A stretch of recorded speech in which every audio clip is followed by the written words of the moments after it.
Pratiquer une activité sportive comme le vélo ou la course à pied, c'est important pour entretenir son corps et garder la forme. Mais attention, à partir d'un certain âge, il faut prendre certaines précautions. Nous en parlerons avec un médecin du sport. Mais tout de suite, reportage sur un senior, un chevronné du VTT qui continue de pratiquer pour garder la forme. Le reportage d'Alain Eudes. Voici Yves Crevé, 68 ans, dont 60 consacrés au sport. Une vie entière contenue dans une petite mallette. Alors, ce qu'il y a là-dedans, c'est quelques souvenirs de mon activité sportive depuis de longues années. Voilà. Ce diplôme-là, ce sont les championnats du monde de cyclocross, et j'ai dû faire 6e, je crois, à Mol, en Belgique. Le VTT, c'est la dernière passion de ce Picard, né en août 1944, dans une grotte, alors que ses parents fuyaient un bombardement allié. Sa venue au monde est certainement à l'origine de son tempérament explosif, qui l'a poussé à pratiquer la lutte, le judo ou le ball-trap, à des niveaux de compétition au minimum nationaux. Il a bien sûr collectionné les médailles et les trophées, mais de sa vie sportive, ce n'est pas ce qu'il aime le plus. Les premières places, c'est secondaire. C'est secondaire. Moi, je me fais beaucoup de plaisir à retrouver des amis de partout, dans toute la France, dans le domaine des compétitions, que ce soit championnat de France, championnat d'Europe ou championnat du monde, où on se retrouve tous ensemble. Mais ça, c'est formidable de passer 3-4 jours ensemble. Ça, c'est formidable. Par passion, Yves enfourche son vélo chaque jour. Il prépare les prochains championnats de France fédéraux, avec l'espoir tout de même de monter sur le podium dans sa catégorie des plus de 60 ans. Mais s'il passe des heures à l'entraînement, c'est aussi et presque surtout pour vieillir en bonne santé. Que ce soit physique, mental, moral, la pratique du sport est indispensable. C'est tout plein de bonheur. Nous sommes avec Ghislain Martin, médecin du sport. Alors bonjour, expliquez-nous, on vient de voir un reportage sur une personne, un senior qui fait du VTT. Est-ce que ça pose problème de pratiquer du sport à un certain âge, comme cette personne qui est toujours chevronnée et fan de VTT ? Alors le statut de ce senior qui a toujours pratiqué peut poser problème et ne pas en poser. C'est un peu ambigu dans le sens où, comme il a pratiqué régulièrement son sport, il est bien entraîné, il connaît les techniques de son sport, les difficultés, et c'est quelqu'un qui s'entraîne régulièrement. Donc ça ne pose pas de problème. Au contraire, c'est une sécurité. Par contre, le fait qu'il pratique depuis longtemps peut avoir tendance, psychologiquement, à vouloir maintenir toujours les mêmes performances. Et donc là, il faut quand même qu'il se fixe des objectifs en relation avec son âge. Donc ça peut être aussi un inconvénient. Alors prenons le cas inverse, des personnes qui n'ont jamais pratiqué de sport et qui, à partir d'un certain âge, se mettent à faire de la randonnée, de la course à pied. Est-ce que ça peut poser problème ?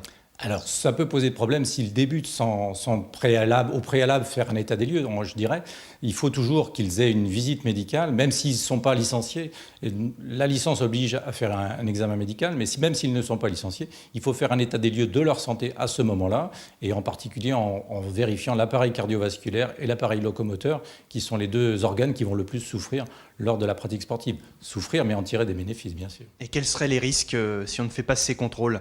Les risques, c'est de pratiquer et de déclencher, obliger l'organisme à des efforts auxquels il n'est pas habitué. Donc au niveau cardiaque, on peut avoir tous les problèmes dus à l'insuffisance coronarienne, c'est-à-dire le début de l'angine de poitrine, voire qui peut débuter même évoluer vers un infarctus. Et puis au niveau de l'appareil locomoteur, on peut aggraver des lésions préexistantes qui jusque-là ne se manifestaient pas, mais par l'exercice physique, une arthrose, que ce soit au niveau surtout des membres inférieurs, les genoux, les hanches. Donc en fait, il faut faire cet état des lieux, appareil locomoteur et appareil cardiovasculaire, avant de commencer. Est-ce que le sport a des vertus euphorisantes, bonnes pour le moral ? Oui, ça on le sait depuis pas mal de temps, qu'en fait il y a production d'endorphines, c'est des bonnes hormones au niveau du cerveau, et ça a un rôle bénéfique sur l'humeur, sur le moral, sur l'état d'esprit. Donc évidemment le sport et puis se dire j'ai été capable de, c'est aussi une bonne chose quand on fait un peu le bilan de ce qu'on a fait, quel que soit l'objectif, même si cet objectif est modéré. Alors, le prochain reportage va parler de personnes en maison de retraite qui suivent un peu des cours de sport, qui font un peu d'entretien corporel. Est-ce que ça, c'est une bonne chose ? Mais en tout cas, est-ce qu'il faut le contrôler ? Oui, de toute façon, le sport est toujours bénéfique, quel que soit l'âge et quel que soit le lieu où on le pratique. Ces personnes en institution ont l'avantage d'être bien suivies, bien connues des gens qui les entraînent et qui leur font faire de l'activité physique. Donc, pour eux, c'est tout bénéfice et ils sont très bien encadrés. Donc là, c'est vraiment un milieu idéal pour pouvoir pratiquer. Et c'est indispensable au maintien de leur capacité intellectuelle et physique. Et justement, ce reportage, le voici, réalisé dans une maison de retraite près d'Orléans. Vous allez prendre votre balle et vous allez prendre avec l'autre main 2 fois par semaine, ces pensionnaires assistent à des cours d'activités physiques et corporelles. Un moment de détente essentiel pour maintenir son corps et ses muscles en éveil. Cette séance, c'est pour permettre justement à nos pensionnaires d'avoir un moment aussi de convivialité, d'être ensemble, et de prendre conscience de toutes les parties du corps et qu'il faut bouger toutes ces parties du corps pour qu'elles ne s'ankylosent pas. On essaie de faire rouler la balle du côté gauche, d'accord ? Pour ces personnes âgées en moyenne de 90 ans, ce moment est apprécié et attendu. Quand j'ai ça dans la main, ce qui me plaît, c'est de masser, de faire ça, de m'amuser. Sur le coup, c'est très difficile, mais après, lorsqu'on a terminé, je pense que le corps se délasse et on est beaucoup plus à l'aise, beaucoup plus souple qu'auparavant. Vous sentez la différence ? Ça fait du bien. C'est bien. Des gestes que les pensionnaires peuvent refaire quotidiennement, mais sans insister si une douleur apparaît. Voilà, vous savez tout sur les précautions à prendre lorsque l'on veut exercer une activité sportive à partir d'un certain âge. Et la première de ces précautions, avec ces jours ensoleillés, c'est de surtout bien s'hydrater et bien se rafraîchir.